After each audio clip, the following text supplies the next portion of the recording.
Hi, in this tutorial, we'll look at how to add comments in Cider. We'll start an analysis page. Let's click on Comment. Cider will ask for permission to do this action. Follow the steps. And that should allow you to make comments to GitHub from Cider. Now we can comment and close the issue.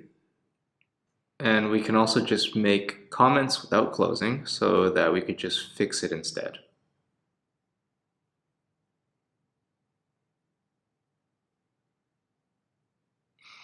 If we click on See Comments, it'll go back to the GitHub pull request.